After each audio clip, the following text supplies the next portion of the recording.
ദൈവവചനത്തിന് മാംസമായി നമ്മുടെ ഇടയിൽ വസിക്കാൻ ഒരു മാതാവിന് ഒരു ഉദരത്തെ വേണമായിരുന്നു.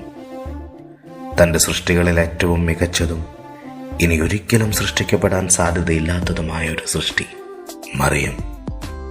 ദൈവം തൻ്റെ തിരുകുമാരൻ അവതാരമെടുക്കാൻ തിരഞ്ഞെടുത്തവൾ. അവതരിച്ച ദൈവപുത്രന്റെ മാതാവേ, ഞങ്ങൾക്ക് വേണ്ടി അപേക്ഷിക്കണമേ.